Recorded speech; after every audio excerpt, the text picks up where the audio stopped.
We're here today with Senani, an R&B singer who has just recently released her second album called Music of the Mirror. Hi, Senani. Hi, Leah. So tell us a little bit about the new album, the name. Fascinating name. I'd like to hear more about that. Yeah, so Music of the Mirror basically refers to music of the mirror, which is actually my twin flame. So because the majority of the songs on the album are actually about him and our connection, and all inspired by something that he said to me and so forth. So the name Music of the Mirror actually came to me after I'd written most of the songs, actually. And I was asleep, and as I was waking up, the words Music of the Mirror just came into my head. And then later on I thought, oh, actually, that could be the name of my album. Because the mirror being like a soulmate, or well, actually anyone can be a mirror to you, really. Absolutely. Yeah, so mirroring back to you everything that you're being, and reflecting that back for you to then, I guess, see. Yeah. Yeah, and the first song, Know You Better, Mhm. that was just recently came out. And yes, I Know You Better, the first song off the album. That one is it's a hip hop sort of R&B style song, which is mostly about wanting to know my twin flame better, as more deeply, because we do have this long distance connection. I guess it is a very deep connection, and we have been getting to know each other for many years now. And I guess we're not tiring of knowing each other better. Yeah, well, it was lots of layers and ways we can know people. So Yeah. that's beautiful that you put it into a song and wrote about it, and also your second song, which is "Love Me Only If You Love Yourself." What a fascinating title that is. What's that all about? Yeah, so that song, it's actually inspired by words spoken by my twin flame, who's my spiritual counterpart. And he once said to me, you cannot love if you don't, you cannot love another if you don't truly love yourself. And I guess, we always hear about self-love and this topic of loving yourself, but that really was inspiring to me in terms of being a really good, topic for a song. So um so the song this is my latest single, um is about self-love. Mm. And how would you say self-love has played out for you in your life? It's been a bit of a journey, because I mean, or we always think that we love ourselves, because I guess we wouldn't be able to survive if we didn't. So we always have to take care of ourselves. But I think there's a more deeper sort of levels to self-love. Like, do we listen to that voice within? Do we are we truly doing what we're happy, what makes us happy, and are we tapping into that joyful place of what makes us happy, or are we, you know, uh, satisfying other people at the expense of ourselves? Um, yeah. What do you think self-love means Yeah, for you? yeah, for me, it's an inside job, isn't it? So if you truly embody love within your heart for yourself first, then that kind of radiates out into your reality, and you co-create better partnerships, work environments, all sorts of situations. When you're coming from a place of self-love, it's like you're projecting that love out, and the universe sort of brings that back to you in the way that is reflecting that love, which is beautiful because that's the title of your album too, that the music of the mirror. So yeah, it's almost like the universe can be our mirror, can't it? And if we're projecting maybe not negative thoughts, but lower vibrational frequencies out into the universe, that's sort of what we'll get back. So when we can come from a place of pure love for ourselves, and it's not about vanity or being conceited or anything like that. It's just coming from a place of truth and authenticity, and being comfortable being your authentic self, I suppose. Yeah, because talking about vanity, for example, because I think when we're born into this reality, this earth experience, we're kind of taught and shaped just to put value onto certain things, like whether it's physical appearance or it's money or status or a job and so forth. And so people often cling on to those things as their to represent their value and sense of worth. Whereas I think true self-love is deeper than those kind of, I have to say, superficial representations that people, I think, and maybe that's why people don't truly feel happy, because they think those things represent what makes them feel worth something on this planet. Whereas I think the deeper things, like are we taking care of ourselves when we're making decision by decision each day? Are we actually doing the best for ourselves? Are we setting boundaries? Like if there's situations where you're compromising something within like your values, and other people are stepping over your boundaries, and not rising up to that and facing those situations and challenges, I think that's also an example of self-love as well. Yeah, absolutely. Being authentic to your true self and being confident enough within yourself to speak your truth.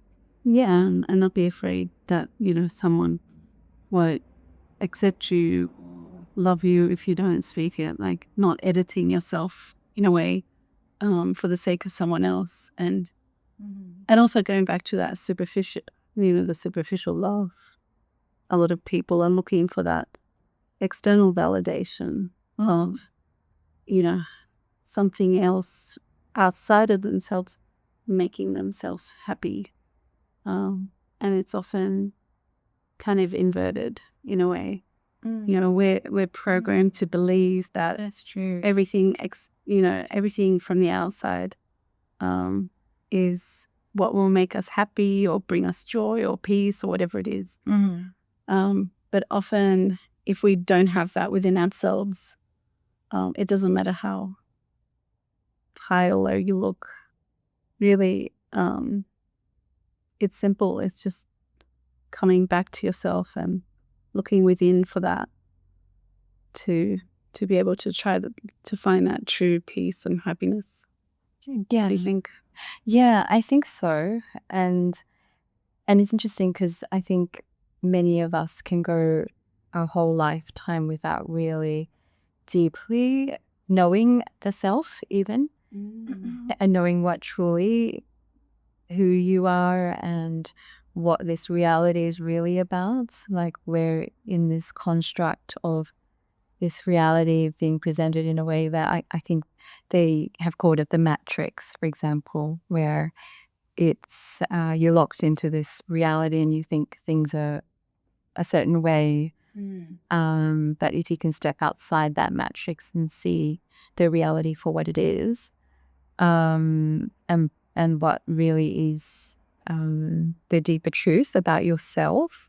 And I think once you're able to connect with that deeper truth, like your higher self, your spiritual self, your divine self and beyond, that your multidimensional self.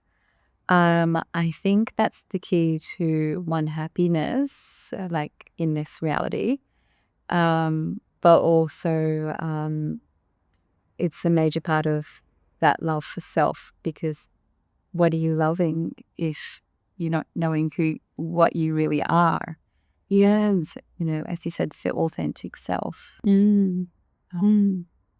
Which is a great segue to go into your spiritual awakening and the first album, how that all came about. Yeah, so the first album, which is called Infinity, and there's a couple of some of my followers, fans will know the song's Free, which is about freedom to be who you are and express yourself, and freedom of movement and all that, freedom in every single way. But yeah, that album was mostly written through a process that now I recognize it as what's called channeling.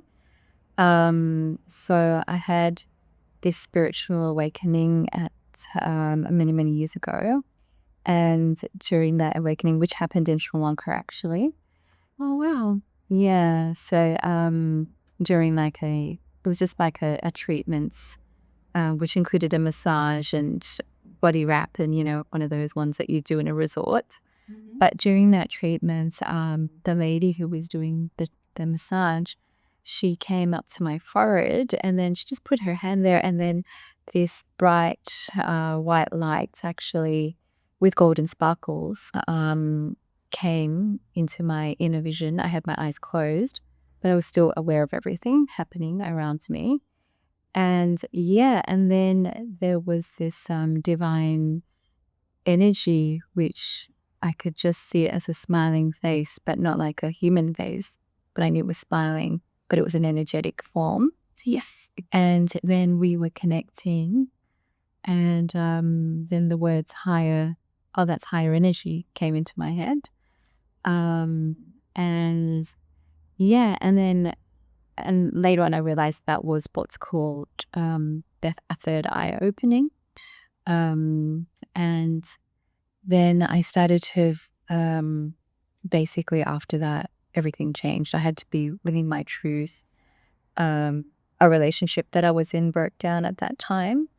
And then I had this search for just to be my authentic self and to live my truth. And during that whole period, there was this desire to connect with my twin flame. And then, well, within a month or about 2-3 months of that, I did actually connect with the twin flame energy. And actually, a lot of it happened on this couch. No, really? Yeah, if I could say so. Yes, we're doing the interview from home. And yeah, so it actually happened here where where my twin flame, the energy was very solidly connected with me. Yeah. And it was like a bubble of love. And during that whole couple of weeks that was happening, I started waking up in the middle of the night around 3-4 in the morning, and then music ideas were coming into my head. So lyrics and melody, and I'd just wake up, go straight to my piano, and then just start working out the song. Like within 5 minutes, the song was written. Wow. And yeah, so that happened many nights, and majority of the songs on that album came to me through that process. Yeah. Wow. That must have been pretty incredible. So this was even before you met your twin flame in person? Yeah, it was about 5 years before I met him. Wow. Yeah, but apparently she had actually walked into my office space without me knowing, and had seen another practitioner in that office, but it was like a bit like sliding doors. So he was out in the reception, I was behind in the office, seeing other patients. And so he was actually within my vicinity, And then it was actually that same night that happened that I had this, the initial commencement of that energetic connection. Wow. So, yeah, aside from being an amazing singer and songwriter, Senani is also an integrative medical doctor. So would you say that that you had to kind of go through perhaps a dark night of the soul, like a breaking down of it? You mentioned like the breakdown of a relationship. That often happens when someone has a spiritual awakening, and it might not be the right time to meet, your twin flame. Would you say that's how it sort of played out? Yeah, I think so. In the year leading up to that spiritual awakening, I was in a very big dark night of the soul. Oh, wow. Yeah, I was quite low. It was almost like I thought it was a depression. And I was totally lost. I thought that I'm just this human body. There's no such thing as love. There's no such thing as God. And when this body passes, that's it. No, there's nothing else to look forward to. And I kind of lost my motivation for things as well. And I just remember just saying out loud one day, I just want to go home. And later, I didn't know what that meant at that time. And it actually happened right there. Okay. Everything happened in his room. And the music there, right? Between same connection. He's searching for home over there. Yeah. So what did that feel like for you? Like, did it feel like this wasn't home and there was a knowing that home was somewhere else? How did it sort of come to you? Yeah, I felt like there was a mismatch of where I felt I should be in terms of like, because everything was not exactly where the relationship I was in wasn't the relationship that I knew that I was meant to be in, the one that I've been searching for all my life. And plus, I think also with my passion to music, that also wasn't being fulfilled. And that's my true joy, although I love integrated medicine and helping people. Yeah. But my true passion from childhood was the music. And so that wasn't completely being fulfilled. Like all the things I knew coming onto this planet that I'm supposed to be doing, like my mission, I felt that even though at that time when this dark night of the soul was occurring, I wasn't even thinking about my mission. I didn't even know there was a mission. But it felt like I was lost. Yeah. Like, when you're so lost, you don't even know what you're lost about. Yeah. And so, yeah. And then, so this home thing, I didn't really know what that was because, this is my home right here and I love my home. So it wasn't to do with a physical kind of location or anything, but maybe just a place of, maybe it meant, I think home meant connecting with my higher self, my divine self, and going back to that place of my true self. Yeah. So it always comes back to our true self, doesn't it? Coming back to the authentic expression of ourselves and also connecting to that our soul essence of who we are. And for a lot of people maybe that can come in different forms, in different ways, how they connect to their soul. How have you been able to make that connection and feel connected to your high self? Yeah, I think a couple of ways. One is just always acknowledging that inner voice or that feeling, that intuitive feeling. I think that's your guidance. And then a lot of messages come to me through dreams and during sleep time. And yeah, I mean, I've not had that repeated experience of visually seeing my higher self or the higher energy again since that first awakening. But I can sense, and I can also sense when I'm going out of that connection.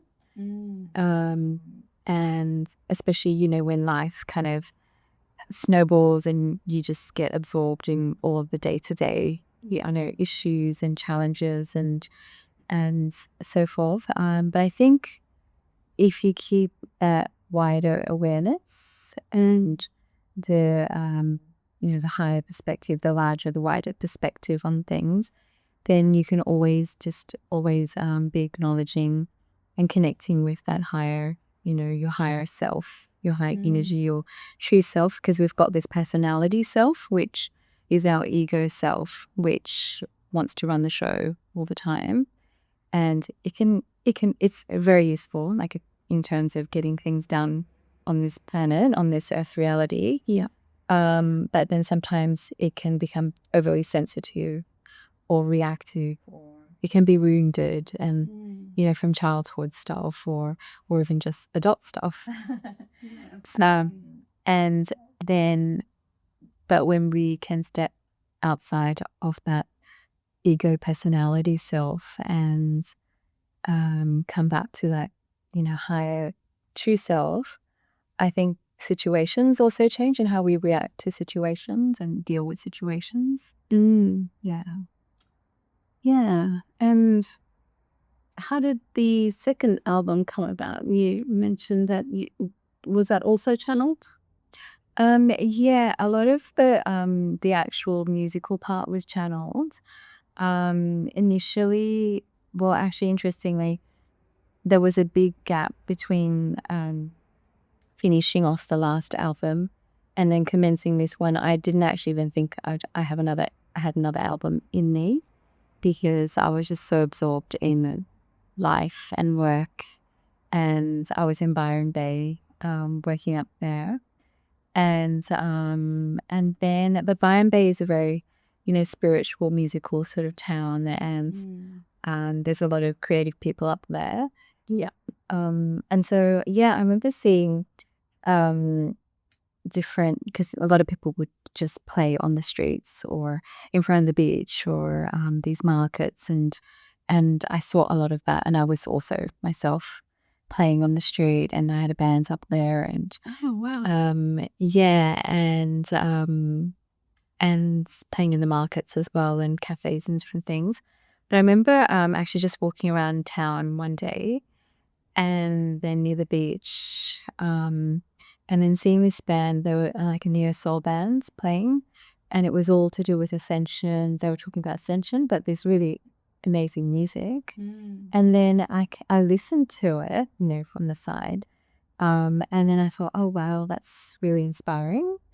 And then I thought, oh, I should really be, doing something myself as well, and some new things. I'm just singing the same old songs. And I do like to like keep progressing and keeping things fresh.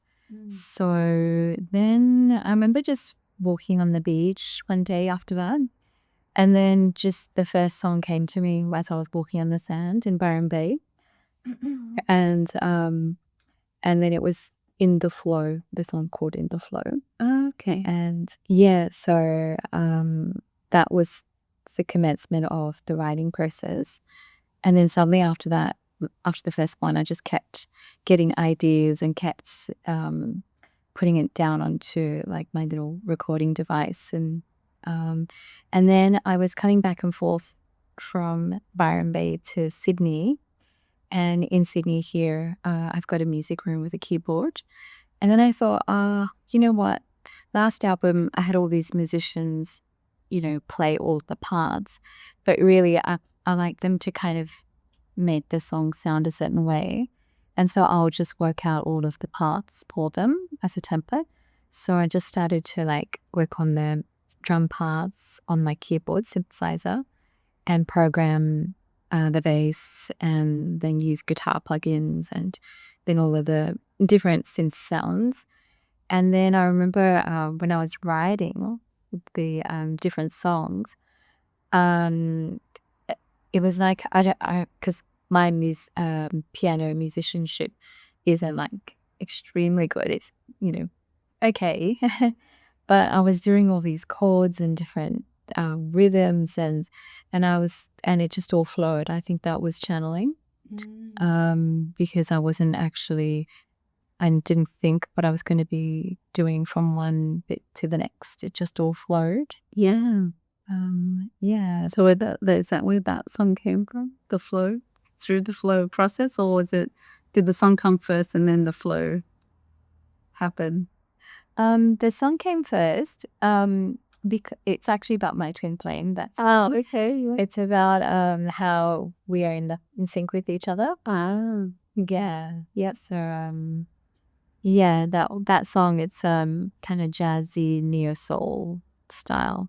Nice. Can't wait to hear it. Yeah, thank you. And with the next song, after love me only if you love yourself, like, are we gonna talk about the next one? I'm sure everyone's anticipating the next one release. Yeah, so the next one is called Dangerous Woman. Oh, it's been such fun. Yeah, it's a different side of me. Yeah. So, but it's also got a really interesting meaning behind it. So the song's up tempo. It's quite powerful with rocky guitar and this amazing bass line in it. So it's a danceable sort of style song. Yeah. But the words, it's actually about transforming darkness to light. And not just externally, but actually it's really about within. So that transformation, that alchemy sort of process. So beautiful. Yes. So it's a real contrast to Love Yourself, which is more of a ballad and so that yeah, definitely. Each song in the album actually is quite different from the next. So yeah, pretty much it's stylistically, lyrically, and what the aspect that inspired that particular song. So yeah, that one, well actually that song's interesting, Dangerous Woman, because I wrote it on the back of a dream that I had where I was writing songs with Prince, the artist. Yeah, fascinating story. Tell us a bit more about that. Yeah, so I had this dream that he and I were together, like just, like a place like this. Yep. And then we were writing, and at the time I could remember the song we were writing. It wasn't Dangerous Woman, but it was some song. And I remember he was kind of looking at me in this really cheeky way, like, he's kind of flirtatious. The way Prince is, you'd expect Prince to be that way. And so it's interesting because it almost felt like it was really him. Yeah. That I was connecting with. Well, in the astral plane, I'm sure we can meet everyone.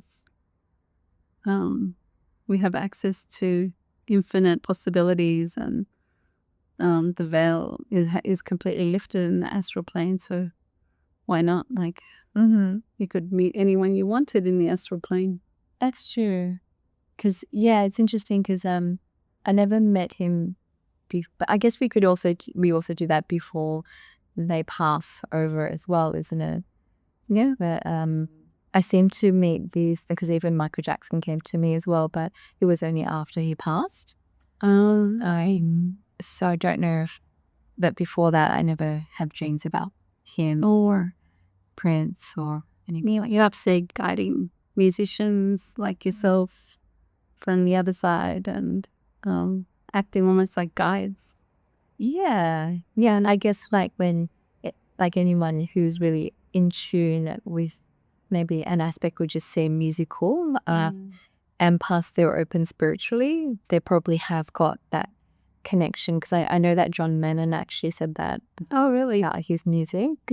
and that he channels, and he's aware of that. Yeah. And a few other people. I think Nikola Tesla.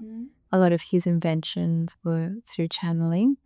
And I think we do work together because we're all connected, right? In terms of that we're part of the one consciousness. Absolutely. And we can tap into that quantum field. Some people call it the Akashic Records. I do recall many years ago hearing an interview with Michael Jackson where he was saying something about he has to get back into his dream. I think he actually channeled some of his music through dreams, and he had said in an interview, I've got to stay up really late and channel the music before Prince channels it before me.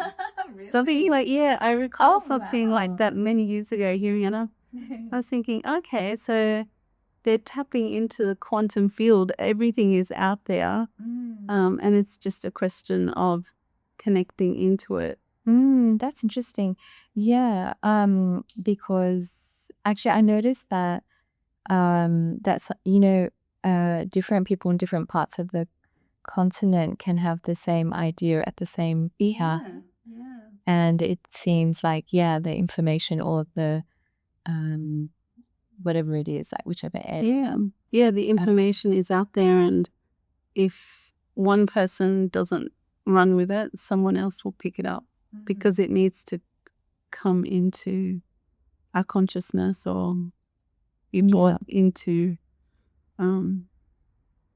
manifested into, whether it's a song or an idea for a new product or whatever it is. And it's interesting now with the internet, how it's almost being emulated, that idea about how everything's connected through like the internet, this physical representation of that same concept. How we do, like even with my music, I can actually reach the entire world through, for example, social media, and so and